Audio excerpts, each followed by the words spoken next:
Hey there, so today we have another review, and this is a beer from Grimm. This is BFF, and before we even dig into the beer, this is actually a really interesting time, so I actually want to talk about the beer before I review it, so you can skip ahead if you'd like. But this was actually the first beer that I believe I reviewed from Grimm, so you can check out that and link. And I mean, yeah, it's crazy how far Grimm has gone from a brewery that, was relatively accessible. They're only doing some bottles, not many people knew about them. Now they're super hyped, known as one of the top breweries in the world, and also opening up their tap room hopefully this summer in Brooklyn.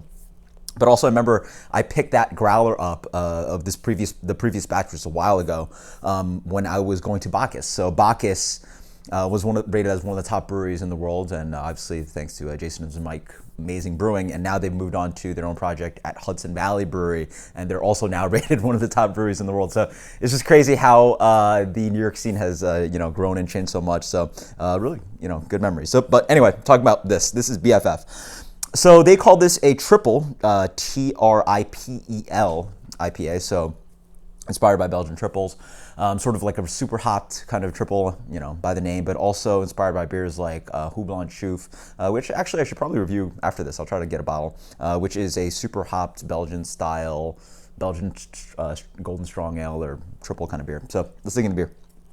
Beer comes in beautiful medium gold color, a little bit of haze on there. Let's get the aroma on this one. Yeah, smells familiar.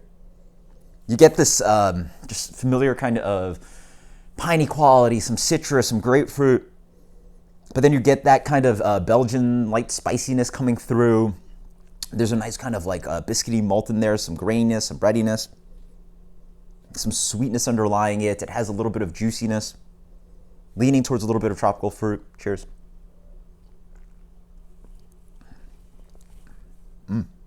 9%, wow. So this is quite different from the normal beers. It has a nice kind of malt quality that sort of like, reminds you a little bit of a Grimm beer, but this is more towards the people that like A, Belgian beers, or B, bigger West Coast kind of double IPAs. It sort of reminds me of those two. It's sort of a blend of Belgian triple, Belgian strong golden ale, and a big fat kind of West Coast double IPA. So up front, yeah, it's that familiar kind of piney quality, some grapefruit, some juiciness, a little bit of tropical fruit coming through.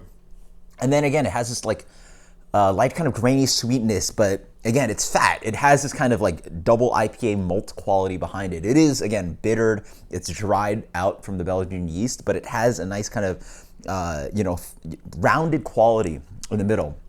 So think a big West Coast style double IPA that has been dried out, or a Belgian triple that has been dried out but still has that malt and some kind of reminder malt quality without too much residual sweetness. It really holds the beer up, but then it finishes really wonderfully dry. There's a nice kind of bitterness coming through as well. And then the spicy quality of the yeast plays around there as well. Really fun beer, just absolutely delicious. I mean, I would love to see them play around with this kind of beer a little bit more. Maybe pitch a different kind of yeast in there. Maybe try a little bit of this kind of West Coast vibe that I'm getting from this beer, or push even more towards that Belgian quality.